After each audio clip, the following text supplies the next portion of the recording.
जब सूर्य ग्रहण हुआ उस समय का, उस सदी का सबसे बड़ा सूर्य ग्रहण, तो कृष्ण ने कहा सब आ जाओ, कुरुक्षेत्र में इकट्ठे होते हैं, आपको पुनः दर्शन के लिए न्योता दे रहे हैं कि हमारे गोविंद अपने रथ पर खड़े हैं, दारूक सामने बैठा है, कपित ध्वज ऊपर है और उसमें बैठकर उनके मस्तक पर बड़े सुंदर तरीके से मोरपिच्छ लहरा रहा है। कोई ऐसा ऋषि नहीं है पूरे उस कुरुक्षेत्र में जो देख न रहा हो कृष्ण की उस रूप माधुरी को, उस अद्भुत छटा को। ये रथ पर खड़े हुए और थोड़ी देर में आवाज आती है, थोड़ी देर में आवाज आती है कुरुक्षेत्र की भूमि पर, जय कन्हैया लाल की। जैसे ही जय कन्हैया लाल की आई कुरुक्षेत्र की भूमि पर, भगवान कृष्ण ने अपनी सीधे हाथ की तरफ देखा तो ब्रजवासी आ रहे थे। ब्रजवासियों को आते देखा, पागल हो गए हमारे गोविंद, अपने रथ से कूद पड़े और भागकर जाकर ऐसी छलांग लगाई कि अपना मस्तक जो हो वो जाके सीधे नंद बाबा यशोदा मैया के चरणन में अर्पण करके कही, वाह मैया, आनंद आ गया। और मैया ने भी अपने आंचल में से छोटे से मिट्टी के सकोरा में से 3 उंगलियां दबाए के अपने गोविंद को, ब्रज को माखन जैसे ही चटायो, तो गोविंद ने अपनी मैया कस के अपनी बाहन में भर लियो कि अरे मैया, आनंद आ गयो। अब सारे द्वारपाल जितने भी वहां ऋषि आदि सब थे कुरुक्षेत्र में खड़े हुए, वो सब देखे कि कृष्ण के यशोदा मैया, नंद बाबा यशोदा मैया आए हैं, ब्रजवासी आए हैं, सब नमन करने को आए। तंबू लगे बहुत सारे, हजारों लाखन तंबू लगे गए। जब कृष्ण अपने तंबू में यशोदा मैया नंद बाबा को ले गए और उनको एक जंघा पर यशोदा मैया के चरण रखे और दूसरी जंघा पर नंद बाबा के चरण रख लिए, सेवा करने लगे। बहुत दिन है गए तो देखो ना, लाला तू थोड़ा पतलो है रोए, तुम समझियो जब मैया देखे तो लाला हमेशा लाला पतलो ही लगेगा। मैया देख बा समय में तो सौ में कितो बड़ो है गयो, तू बड़ो कभी ना है सके लाला।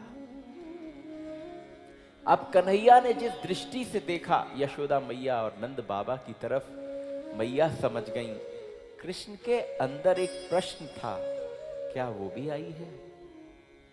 कौन है वो? राधे। मैया ने कहा हाँ आई है, आई है। कौन से तंबू में है? बगल वाले तंबू में है, जाऊं? अब समझना, अगर आप कल्पना कर पाओ, उस अवस्था के दर्शन कर पाओ,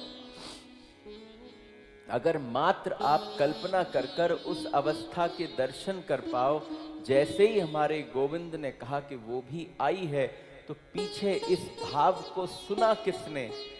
ये भाव को सुना भाई रुक्मणी ने सुना, सत्यभामा में सुना। आज तक किसी के नाम के साथ द्वारकाधीश का नाम नहीं सुना था।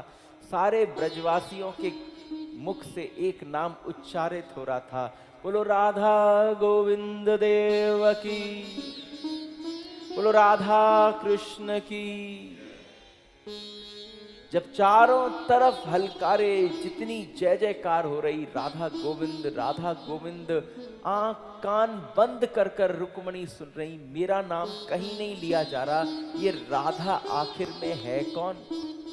सरस की रसोरी निकाल लिया, अभी नहीं, थोड़ी देर। तो जैसे ही उन्होंने कही कि वो है कौन, उनका पता लगना चाहिए कि वो कौन है, कहां है, कैसी है। मैंने सुना है बड़ी सुंदर हैं।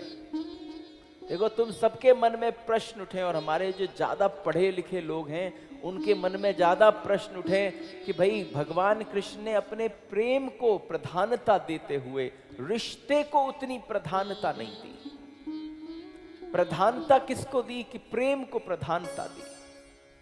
आज जैसे ही भगवान खड़े हुए तो रुक्मणी आदि सब खड़ी हो गई, देखना चाहती थी कि जहां पत्नी का कहीं नामो निशान नहीं है वहां पर श्री राधा की जयकारा बोला जा रहा है। एकदम जैसे ही कृष्ण दूसरे तंबू में घुसे, वहां जाते ही देखा प्रिया जी सामने बैठी हैं। भीतर घुसते ही जाकर साष्टांग लेटकर दंडवत कर दिया। कृष्ण को दंडवत करते देखकर रुक्मणी को समझ में ना आया कि क्या करूं, लीला रचनी थी ठाकुर को। ये बात कभी भगवान के साथ आमने सामने नहीं आई कि साक्षात हमारी प्रिया जी का नाम आता है, मेरा क्यों नहीं आता। लेकिन ये मन के भाव की इसके लिए लीला रची गई कि भगवान ने जैसे ही उस तंबू में घुसे और साष्टांग लेटकर दंडवत किया प्रिया जी के सामने, तो रुक्मणी ने जैसे ही पलक झपकाई, सुनो, जैसे ही प्रिया जी ने पलक झपकाई, रुक्मणी ने पलक झपकाई और आंख खोली तो कृष्ण ऊपर बैठे थे, प्रिया जी दंडवत कर रही थी। और जैसे ही फिर से आंख बंद हुई और खुली, पलक नीचे हुई और उठी, तो फिर प्रिया जी ऊपर थी और ठाकुर नीचे थे। उन दोनों में कोई अंतर ही नहीं था, दोनों ही एक थे। कृष्ण में, संस्कृत में आप परछाई को राड़ा बोलते हो, राड़ा, क्या बोलते हो, राड़ा। तो जब कृष्ण खड़े हुए और उनकी परछाई धरती पर गिरी, वो धरती पर गिरती हुई परछाई का भी तो कोई अस्तित्व था, क्योंकि वो कृष्ण की परछाई थी। जब वो कृष्ण की परछाई ने स्वरूप लिया, श्री राधिका बन गई। कृष्ण की परछाई ही राधा बन गई और राधा की परछाई ही कृष्ण बन गए। तो वो दो कभी थे ही नहीं, वो दो अलग कभी थे ही नहीं।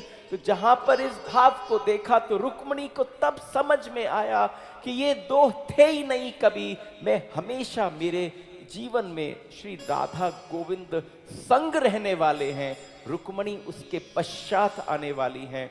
उसी समय भगवान ने मुड़कर रुक्मणी से कहा, हे रुक्मणी जरा सुनो, आए हैं सारे ब्रजवासी, सबके दूध का प्रबंध करो और थोड़ा सा दूध बड़ा प्यारे ढंग से बना के एक लोटा में हमारी प्रिया जी को तुम लेकर आना। और जैसे ही कहा कि तुम दूध लेकर आना, तो दौड़कर रुक्मणी गई, दूध तैयार किया। जब दूध लेकर आई तो हमारे गोविंद ने कहा प्रिया जी से दूध को पाओ।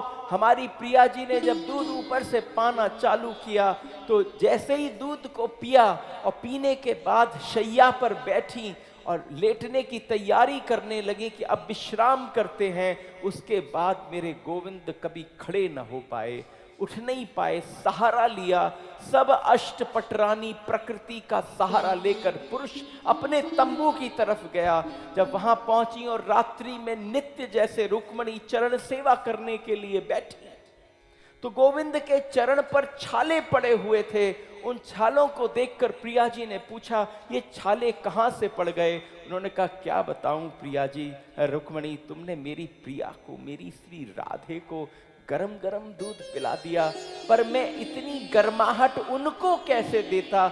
उन्होंने पिया तो उनके हृदय में जो मेरे चरण थे, सारी गर्मी, सारा ताप उन चरण में पहुंच गया, इसलिए वो सारे चरण के फूल गए और उनके छाले पड़ गए। जैसे ही उन चरणों को देखा कि ये दोनों कितने एक हैं, तो आज ऐसा कभी ना हुआ कि कृष्ण मौजूद हो और रुक्मणी ने उनकी चरण सेवा ना करी हो।